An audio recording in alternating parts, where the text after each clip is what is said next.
বস্তু এটা বজাৰৰ পৰা লৈ আহিছিলোঁ কোনে কোনে চিনি পাই জনাব দেই চিনি পাইছেনে আৰু খাই কিন্তু বহুত ভাল লাগে মই খাই খুব ভাল পাওঁ আজি বজাৰত ওলাইছিলে লৈ আহিছোঁ এইটো কাৰণে নামটো কোনে কি বুলি কয় জনাব চবৰে নামবিলাক বেলেগ বেলেগ ন চবৰে জেগাত সকলোৱে বেলেগ বেলেগকৈ মাতে বেলেগ ধৰণে কয় ইয়াতো নাম আমাৰ ফালে কোৱা নামটো ক'লে চিনিয়ে নাপায় সিহঁতৰ ভাষাত ক'লেহে বুজি পায়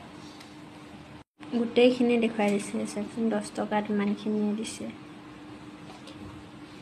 ঘৰলৈ গ'লে ফ্ৰীকৈ পায় আজিকালি নাই বাৰু আমাৰ মায়েতো কিনিয়ে খায় প্ৰায়খিনি আজিকালিনো কোনে ঘৰৰ পৰা ওলাই নহয় জানো চবে সহজতে পোৱাটোকে বিচাৰে আৰু এইফালে লৈ আহিছিলোঁ এইখিনি নৰসিংহ আৰু এইখিনি ভেদাইলতা 10 টকা ৰাস্তা কিনাৰত থকা ফাষ্টফুডখিনি খাই থকাতকৈ ঘৰতে এনেকৈ আনি নিজে বনাই খুৱাই ভাল নহয় জানো মই কিন্তু এনেকৈয়ে ভাল পাওঁ চাইছিলে আহিছোঁ লগ পাম সকলোকে নেক্সট এটি ভিডিঅ'তে বৰষুণ দিছেনে নাই জনাব আমাৰ ইয়াত বৰষুণ দি আছে ধুনীয়াকৈ ঠাণ্ডা পৰিছে আৰু আজি